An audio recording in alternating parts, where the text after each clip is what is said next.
goal was to cripple Iraq's infrastructure and make civilian life unsustainable.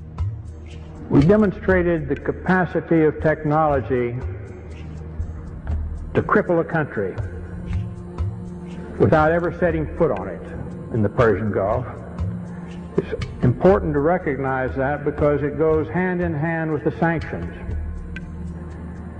When we merely say that we flew 110,000 aerial sorties in 42 days, one every 30 seconds on the average, 24 hours a day, we ignore what we really did. As officials said, the death toll was now 288, with many more to come. The trucks kept filling up and driving away, past waiting relatives who knew they might never be able to identify the bodies of their loved ones. The community of Almeria filled one of the first of many funerals with gunfire in sign of grief and fury, and with angry words aimed through foreign journalists. "My mother, she's gone," shouted this young man.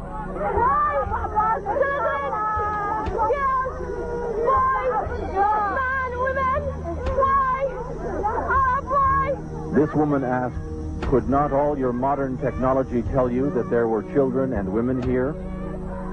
Bill Blakemore, ABC News, in the Almeria district of Baghdad. We destroyed every silo for grain or anything else storing food in the whole country. We destroyed all the storage and processing of food plants throughout the country. Even dates, the world's biggest exporter of dates. Famous processing and packaging plants in Baghdad, deliberately destroyed. We didn't want them to be able to feed themselves for a long, long time. We're all aware of the famous little powdered milk plant.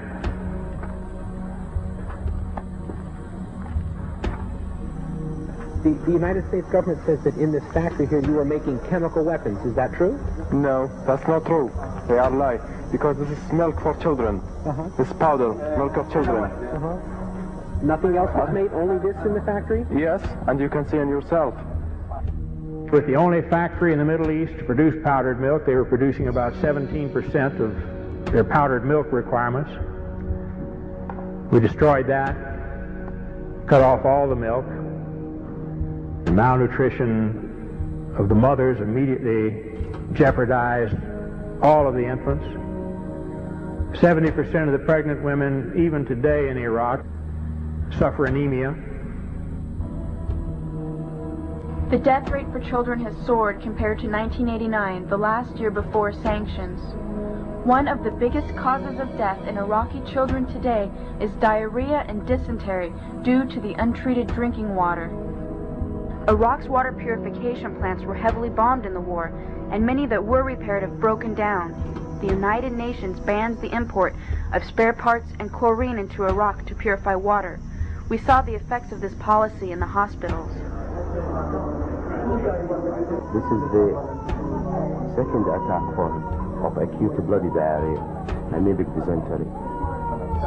Most of them are due to contamination of water. He is malnourished, anemic, underweight with a developmental delay.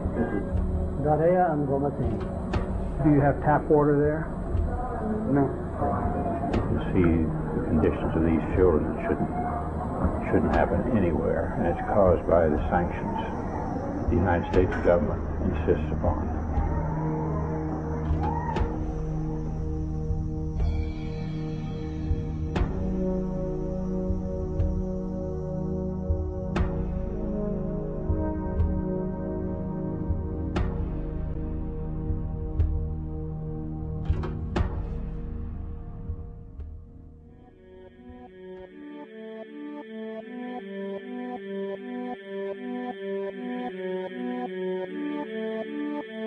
The daily life we perceive with our five senses is not reality. Quantum physics has shown that space and time are illusions of perception. Therefore, our bodies cannot truly be a reality if they occupy this space. Ernest Rutherford performed an experiment in Manchester that revealed to him the shape of the interior of an atom. Scientists were shocked to discover that the atom is almost entirely empty space. The question then became, how could this empty atom possibly make the solid world around us.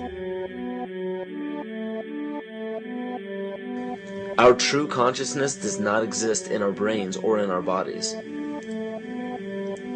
But this illusion of our individual bodies, along with the misinformation of our true origins, has manifested the idea that we all think independently from one another. With this misunderstanding, it would seem impossible to scientifically explain telepathy, clairvoyance, spiritual mediums, and other phenomena dealing with transferring information between sources without physical means of communication. But when you understand that there is a common spiritual bond between all things in the universe, and that we are all part of one divine intelligence, no phenomena is unexplainable. This simple understanding fills all the holes in modern religions. It explains reincarnation, deja vu, predictions of the future, and literally every event, occurrence, or anomaly ever experienced. The blank matter within the most basic building blocks of perceivable existence is malleable and molded by intent. This means that consciousness shapes our reality. This seems difficult to accept for most, and it is quite understandable. In modern times, we are taught from an early age how to think rationally and tangibly. This is a very left-brain method of education, and it has more harmful effects than it's given credit for. The left brain deals with logic, details, facts, patterns, practicality, science, and math, as the right brain deals with feeling, intuition, symbols, images, risk-taking, philosophy, and religion. With a deliberate push for government-controlled educational curriculums, generation after generation of the youth are being taught to focus only on the facts, figures, and numbers. Repetition is used to train children subconsciously to accept what they're learning. Children aren't rewarded for questioning the validity of the information they receive. They are ridiculed. However, the children who blindly accept the information as true and merely regurgitate the information on command when it is time to take a test, those children go on to become the decision makers in our government, law, medicine, business, and every other occupation with power and prestige. The most detrimental effect of being pushed away from holistic thinking with the full brain into a strictly left brain thought is what is known as the suppression of the feminine. Every male and female have both feminine and masculine qualities. It has nothing to do with man or woman. These are represented by the left and right brain, yin and yang, black and white, light and dark, and most every other duality. Both are vital to our spiritual and physical health. In ancient Egypt, the female was the rightful heir to the throne. The male she chose to marry became pharaoh. This depicted the goddess tradition that has been destroyed to make way for a patriarchal, male-dominated society we see enforced in every major denomination. In suppressing the feminine of every society and pushing the people to strictly left-brain thinking, the natural ability for humanity to feel earthly, cosmic, and personal energy became lost. Traditions that were passed on through shamans, witch doctors, magicians, psychics, and seers of all kind became outlawed and ridiculed and given a stigma of something out of a Hollywood movie. Every religion explains that we are children of God and have godliness inside of us. If you erase the anthropomorphized God and understand that God is nothing more than the spiritual web that connects all things, all religious scriptures begin to make much more sense. Our bodies are merely vessels to contain our spirit, to gather experience for the divine mind. This is how evolution is possible. It is scientifically proven that all species are evolving into more complex beings. Innate knowledge or racial memory within all species is the understanding of newborns of all kinds to automatically know specific details and traits that the mother does not have to teach them. Therefore, innate knowledge helps every species naturally evolve towards more complex organisms. Lyle Watson claims that it was a Japanese scientist who observed the 100th monkey effect in 1952.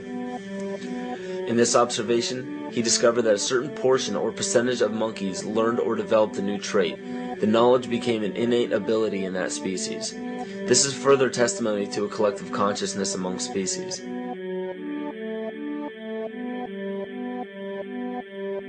Everything in existence has a natural vibration to it, from our atoms all the way to the vastness of the universe. To show a simple connection between the earth and our bodies, take a look at our body's harmonic focal points, better known as our chakras. Just as there are harmonic focal points on the guitar string, there are locations within our body where our vibrations culminate. In Eastern philosophies, these 7 chakras are used to bring health and balance to the